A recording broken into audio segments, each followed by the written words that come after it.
C'est un rendez-vous économique majeur organisé sous l'égide du Commonwealth Enterprise and Investment Council, où le Cameroun compte présenter un cadre d'investissement profondément réformé. Après avoir mobilisé plus de 7 500 milliards de francs CFA ces dernières années, le pays affiche une nouvelle ambition, attirer davantage de capitaux étrangers dans les mines, notamment le fer, le gaz, l'agriculture industrielle et la transformation numérique, piliers de la stratégie nationale de développement SND 30. Et les opportunités concrètes qui s'offrent au Cameroun sont notamment les investissements dans l'énergie et les infrastructures, l'intégration aux chaînes de valeur agro-industrielles, les partenariats technologiques et, dans une certaine mesure, les financements climatiques. Son potentiel en ressources naturelles et économie verte. Sur le plan politique, cette mise en lumière intervient dans un contexte de repositionnement diplomatique assumé. En consolidant ses liens avec le Commonwealth, le Cameroun renforce sa stature internationale et diversifie ses partenariats au-delà des alliances traditionnelles.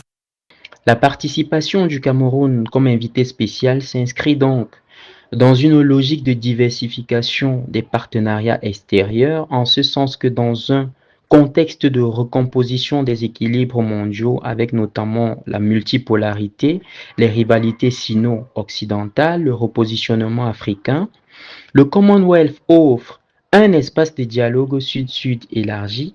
La dimension culturelle n'est pas en reste. Membre à la fois de la francophonie et du Commonwealth, le Cameroun cultive son identité bilingue comme atout comparatif unique, facilitant les échanges entre sphères anglophones et francophones.